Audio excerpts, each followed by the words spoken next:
What is it like to go from the cubicle to being the CEO of your own company? That is precisely the question that we are asking Ellen Yin, because she, 5 years ago, quit her corporate marketing job without a backup plan. She then turned a single $300 freelance contract as a marketing consultant into a 7-figure business. To date, she has mentored over 10,000 other independent business owners through her online coaching programs, and she reaches thousands each week on her top-rated podcast, Cubicle to CEO. In this conversation, we talk about a wide range of topics, everything from the fact that a lot of independent business owners get into this without realizing they want to run a business in the first place, all the way through the science of asking questions and one mistake you might be making when you close out your emails as a part of your client flow. We're getting into all of it in today's episode with Ellen. You don't want to miss it. The Independent Business Podcast is powered by HoneyBook, the all-in-one platform for anyone with clients. Book clients, manage projects, and get paid faster with HoneyBook. Use the code PODCAST to get 20% off your first year as a brand new member and let business flow your way. Ellen, thank you so much for joining me. Natalie, I am so stoked to be here. Thank you for having me. I'm going to kick us off with a fun stat, okay? We're going to bring some numbers right off the bat here because I know you and I both love our numbers. We recently ran a survey, and in that survey, we found that nearly 3/4 of independent business owners say that they did not always intend on being a business owner. 72% didn't always intend on being a business owner. And for about 2 in 5 that own an independent business today, it just started for them as a side hustle. 43% just started as a side hustle. And I'm curious, in your journey, first of all, did you always know you were going to be a business owner? And what did that journey look like from your first freelancing project to where you are today? I love that stat. It's so interesting to me, but it also makes me feel so seen because I myself am also an accidental entrepreneur. So to answer your first question, no, I did not intend on being a business owner. In fact, I was so, unacclimated to this idea of being a business owner that in high school, I remember there were 2 business classes that some people took. And I honestly, Natalie, I'm almost embarrassed to say this, but I honestly didn't even understand what you would learn in a business class. I was like, is it like a form of math? Like, are you learning accounting? Like, I just did not understand this concept. And so my journey into entrepreneurship really were kind of a series of steps where I just felt curious about something, leaned into it, and then it sparked something else. So what happened is back in 2017, I was 23 years old at the time. I had been in this corporate job for about 10 months, and I just knew that was not the place I was supposed to be. At that point, I did not think, oh, I'm going to quit this job and start my own thing. I just thought I'll quit this job and look for another role that's a better fit for me. So I actually did something pretty drastic. I quit this full-time job without a backup plan. I had nothing lined up, not even an interview at another company. And it was a couple of days before Christmas. So I kind of just took the holidays and I was like, you know what, we'll figure this out in the new year. And then what ended up happening is after the holidays, I ended up connecting with an old colleague of mine, someone I had worked with on teams at this corporate job, but we didn't know each other that well. So he actually was like, hey, through your work at this corporate job, I heard through the grapevine that you know a thing or two about Instagram marketing. And my wife and I, on the side, we actually have a family business. We own these 2 coffee stands. We don't have a lot of presence on social media, and we'd love for your help with this.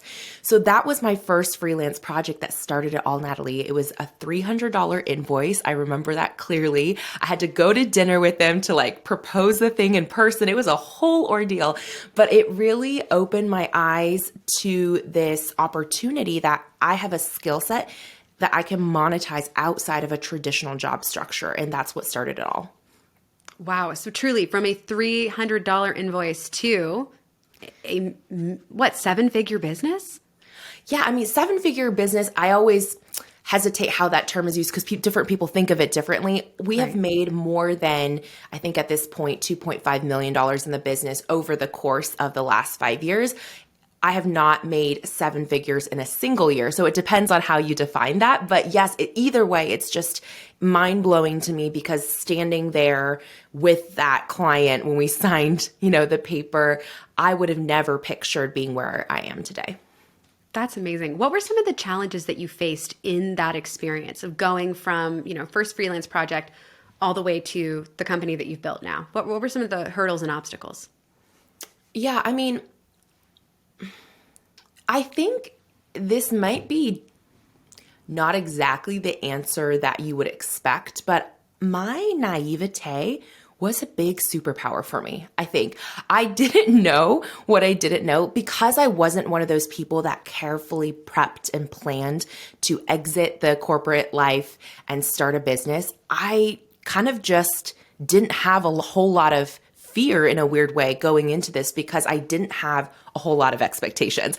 And so therefore, all the challenges that came were more things that were just learning curves of, okay, taxes became so much more difficult. That's frustrating. Or like, this is how you hire someone, or these are the things that could potentially cause challenges in the workplace as someone who's new to hiring or new to being a leader, new to being a boss, just roles that I had never anticipated for myself and roles that I was woefully, untrained and unprepared for. So those, like any business owner, I've had many challenges, months where we lost money and there was no profit in the business. So things like that certainly have come up. And I don't want to paint this picture of, business is perfect and everything is sunshine and rainbows. But I think the one thing that I did not struggle with as much as most people that I've talked to maybe have struggled with, especially towards the beginning, was the imposter syndrome. I think because of my ignorance, quite frankly, I just didn't have a chance to be I guess insecure about what I was doing because I really didn't know what I was doing and I didn't know what was normal or not normal. So therefore I just kind of like blazed ahead, full sail. And in blazing ahead, you've learned a lot. You really did. You had the courage to take those leaps. And in doing so, you've learned an immense amount. And one of those things I had come across my feed very recently, and I've been doing this for 15 years. It hit me. It just hit me. So we're going to talk about that in just one second, but I want to tee up a little bit of science into what we're about to talk about. So the reality is questions hijack the brain. The moment you hear a question, the moment you are asked a question, you can't think of anything else. Your brain immediately goes to answer that question. If I ask you, what did you have for breakfast?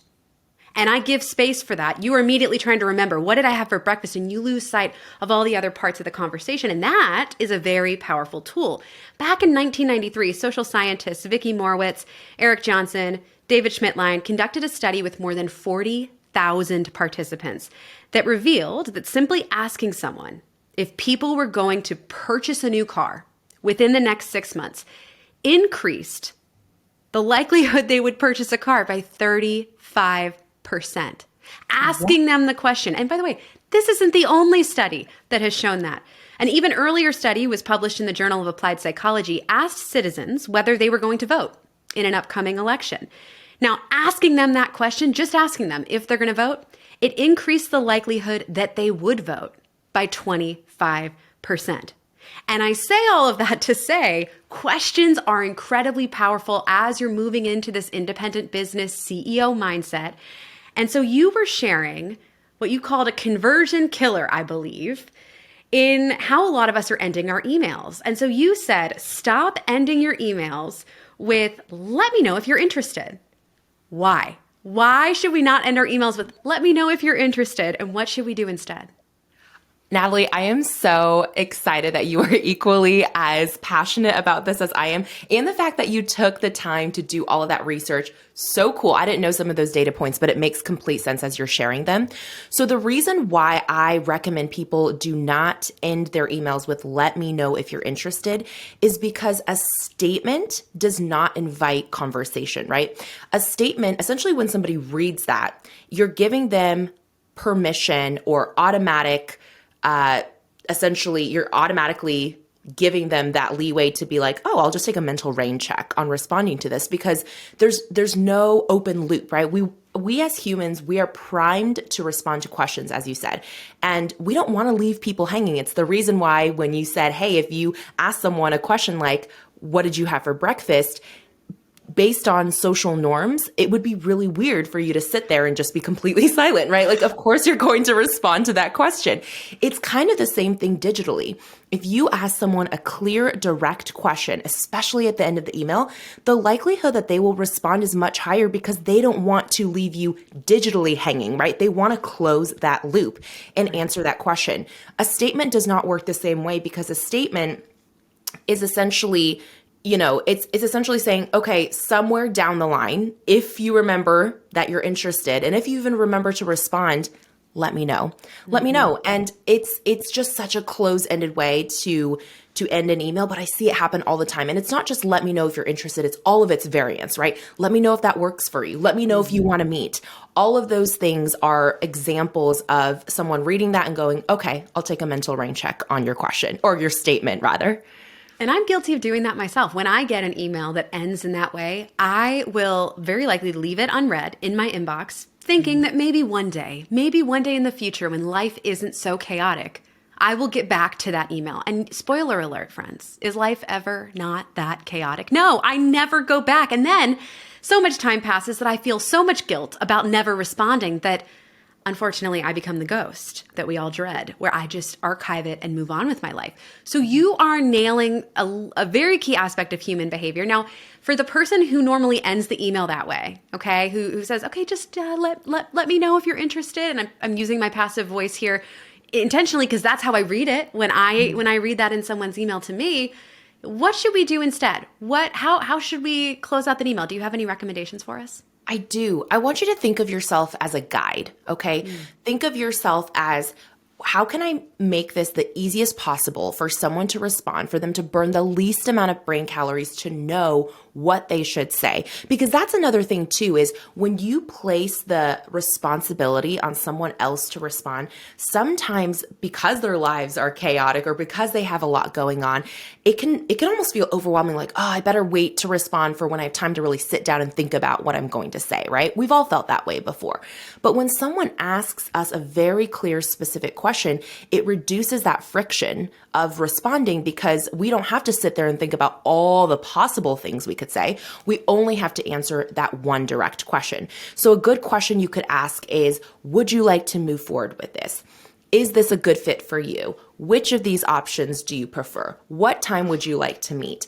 All of these, do you see, all of these are very specific. And again, like you mentioned earlier, Natalie, in that study about car buying, when someone was asked, are you going to buy a car? And the likelihood that they did was much higher.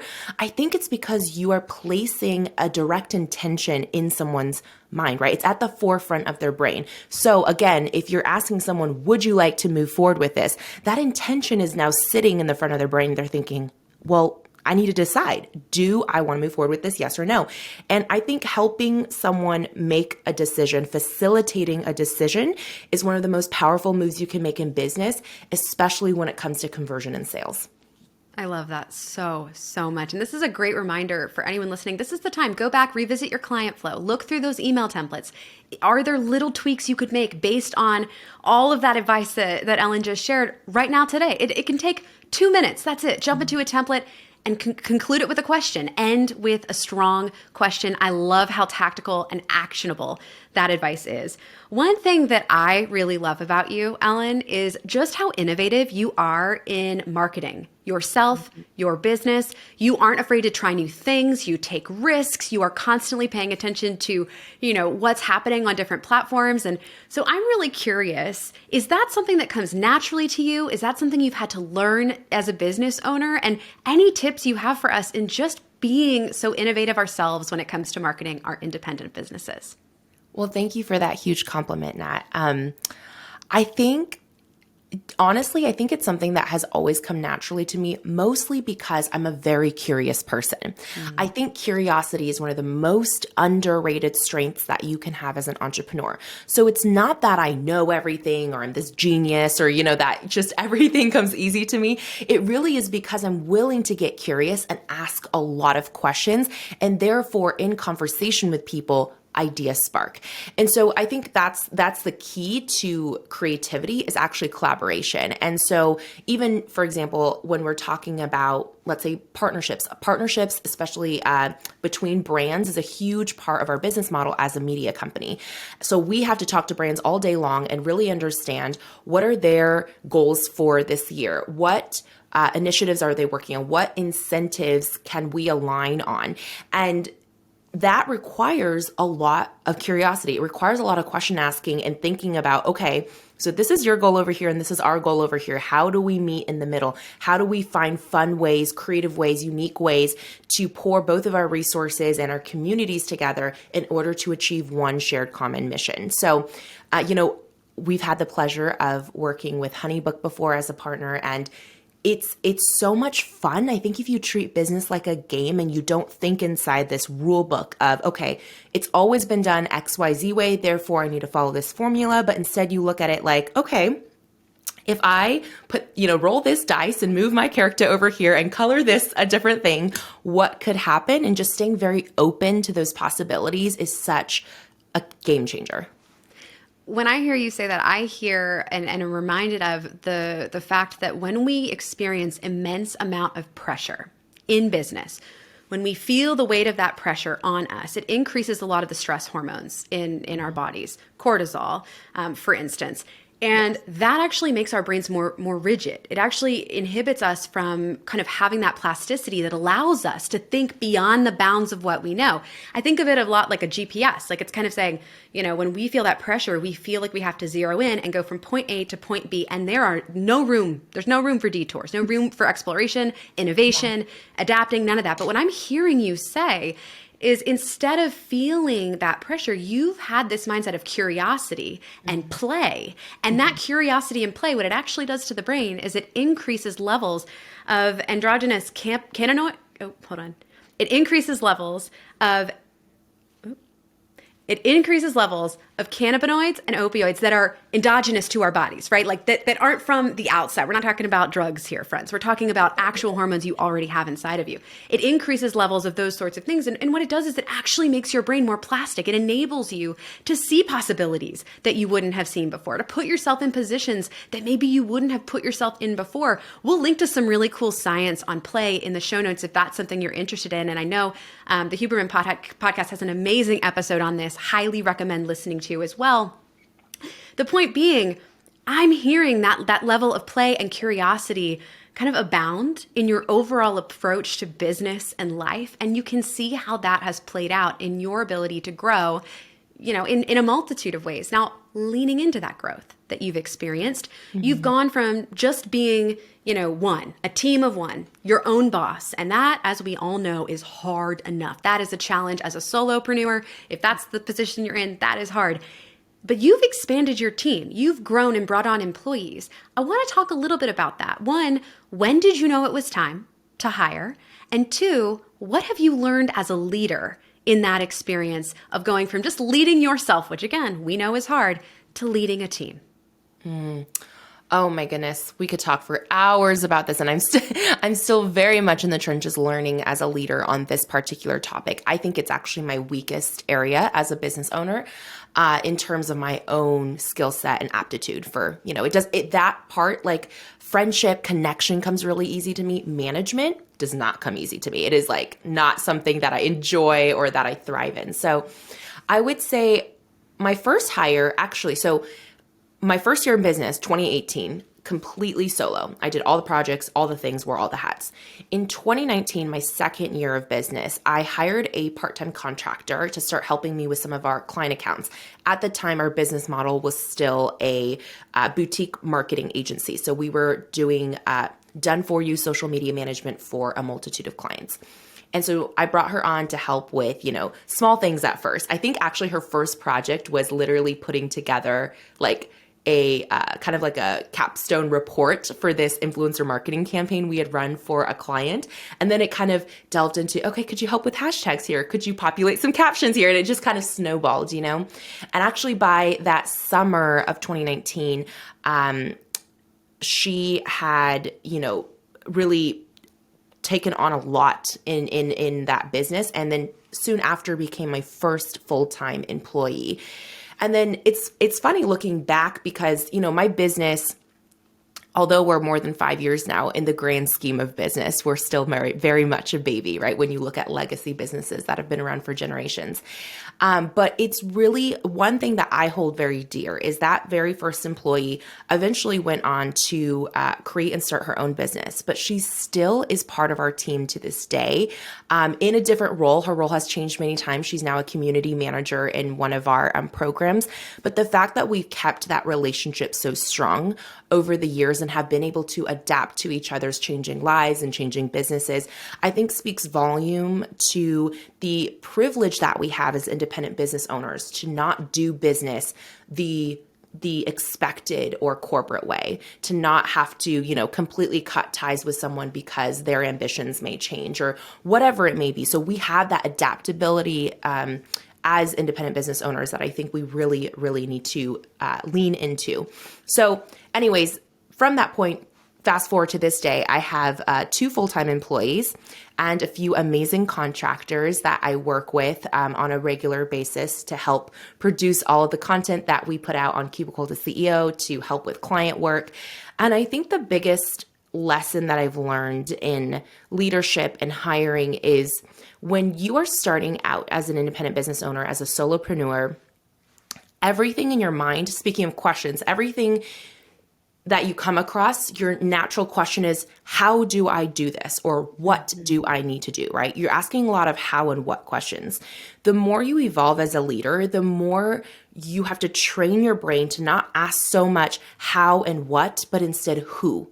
Who would be the best fit for this? Who could lead this project? Who could, whatever it may be, right? And that's a totally different approach. It's a totally different mindset, and it is a transition, especially when you're used to doing everything yourself. And so I've really had to learn that, and I've really had to learn how to allow people to make mistakes and to figure it out on their own in the same way that we had to figure it out on our own, because you can be there as a guide and a mentor and a support, but it does not mean that you have to treat, your employees really any different than how you treat a business. You can allow them that same room for safe play and for failure and for all those things, because that's how they're going to learn as well. Google did a study on what makes the most effective teams. And what's interesting about Google is you have Rhodes Scholars, you have MIT graduates, you have the brightest oftentimes in the world coming into those rooms to work. And yet they found that it wasn't intelligence that created incredible teams. They found that it was psychological safety. The ability for people on a team to do exactly what you just described, which is feel safe to make mistakes, feel safe to voice their thoughts and opinions, bring their lived experience to the table, right? Show up as their true selves and know that they're going to be met not with, well, if you screw up, you're out of here. You make one mistake, you're gone, right? That's that pressure we're talking about. They're actually encouraged to be curious, to explore, and to learn on their own so that they can grow into those roles and have success. So I hear a lot of wisdom in your leadership, even though you're saying, I'm learning every day, and we all are. But again, it's that endless curiosity that is so, so, so powerful. Now, I want to talk for a second about doubt, because we've talked a little about some aspects of the CEO mindset, whether it's leadership, it's question asking, even how we shift our questions, like you said, from the what, the how to the who. Gosh, what a CEO hat that is. I want to talk about the doubt aspect of the CEO mindset, because the reality is, from the outside looking in, it can be easy to assume that someone like you who's had this success, who's growing this team, who's built this profitable business, doesn't feel doubt, doesn't feel fear or insecurity in any way. However, I'm willing to bet that that's not always the case. And so I'm curious how you confront doubt. How do you navigate it when, you're launching something big, or you have a massive goal and there's that insecurity that starts to creep up and creep in? What do you do in those scenarios? How do you push past it? One thing that has helped me a lot in combating doubt is reminding myself of the impermanence of many of our decisions. I think as CEOs, as business owners, we often attach too much to our expected outcomes of something because we feel that we have already risked so much to even be here building our businesses. So every further risk we take feels like this has to work out or else, right? But I think one of the things that has actually aided me most in our trajectory and our growth has been this willingness to realize that many of the decisions we make in business and in life, quite frankly, are not permanent in the sense that they can be reversed, right? They're not so final as we would make them out to be. And so I find a lot of comfort in that when I doubt, in times of doubt and when I'm unsure, is this the right move? Are we doing this the right way?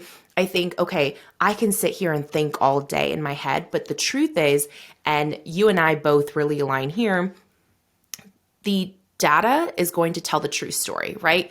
You have to put it out there to gather the information, to get the data, to make more informed decisions. If you're just the blind leading the blind in your own head or hypothesizing with your team or riffing with friends, although that is valuable, if that's the place that you remain stuck in, the truth is no one really knows until you put it out there. And that data is so valuable. And so these days I don't feel as fearful of just like doing things, even if I'm not sure what the outcome will be, because I find so much value in the information that is collected from that experience that regardless of whether it turned out the way I thought it would or it doesn't, I still feel like it was a win. I'm like, awesome. I have data now that will help me make a smarter decision next time. And that to me is worth the try.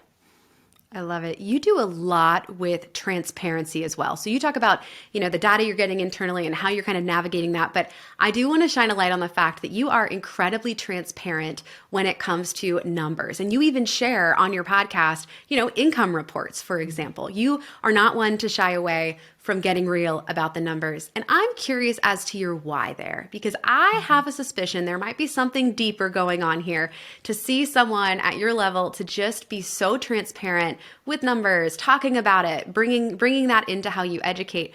Why do you feel like that's important? Oh my goodness. This is what our entire media platform is built around. Cubicle to CEO was created to bring a transparent lens to business stories, right? We want to tell the stories, A, of underrepresented entrepreneurs, but two, we want to do it through a financially transparent lens because I think when we're afraid of talking about money, when we keep people in the dark, it only hurts us in the end, right? All of us. And I think as we collectively share data, share information, share transparency, we collectively raise our financial IQ, which again empowers us to make smarter decisions, to ask for, the right rates for the work that we're doing, to advocate for other people. There's so many, I think, benefits of coming to the table and normalizing talking about money in industries, with your peers, with your bosses, with your friends, with your family, loved ones, you name it. And so really though, it started out, that's the mission now, but it started out like many things in a much simpler way. For me, what encouraged me to first start sharing my income reports was actually other women who had trailblazed the way. When I first started as a solopreneur, I was just a freelance social media manager with, again, no context for what business really was, what I should be charging. I feel like everything I was doing was kind of just flying by the seat of my pants. But then I started to find some income reports, mostly on blogs. It wasn't super common, still isn't super common today, but becoming more and more common, which is great. But at the time I found, a couple income report blogs, and I just started reading them and realizing things that I don't think I would have become aware of as quick or maybe ever had I not been exposed to that information. Things like, oh, I didn't realize this is how you allocate the money that you earn, how you actually spend it. What are the expenses that I should be investing in to help me grow my business? Or, oh, that's really smart that you aim for this percentage of profit so that you can save X amount for taxes and then X amount for reinvestment and growth and X amount to pay yourself. Oh, that's how you manage that cash flow. Or, oh, I didn't know that you could charge this much for this type of service or this type of work with a client. So it was all of these new input things that would have taken me years of experience to come across myself, but because someone else was willing to open the doors and give me a peek inside their business, at their books, I was able to learn these things at an expedited rate. And so in having experienced that myself, Natalie, I was just overcome with this desire or this urge to pay it forward. I was like, if someone else did that for me, how cool would it be if I could share what I'm learning in my business, what my business is actually making, but not just making, what we're spending on and what we're profiting and what we're learning on the way and the strategies that we're trying that work and don't work. If I could bring people with me into that conversation, maybe I could do for someone else what they did for me. And so that's how it started. It was just these emails, these written reports that I did in 2019 until I switched to doing quarterly income reports on our podcast on Cubicle to CEO. And now every 90 days for 4 years, I've shown up and shared exactly what our business makes, spends, and profits, and all of the lessons along the way. And it has been honestly one of the most favorite things I've ever done in my business. That's incredible to hear. As we close this out, I first want to say, there have been just nuggets on nuggets of wisdom with each question. I have just been blown away. And I know you very well. And here I am like wishing I could be taking notes. I'll have to be re-listening to this one and take some notes myself. There's a question that I love to ask at the end of every episode because this is a podcast about the science of self-made success. And so, Ellen, I'm really curious, what do you think is the biggest differentiator between the businesses that succeed and the ones that fail? Oh, easy.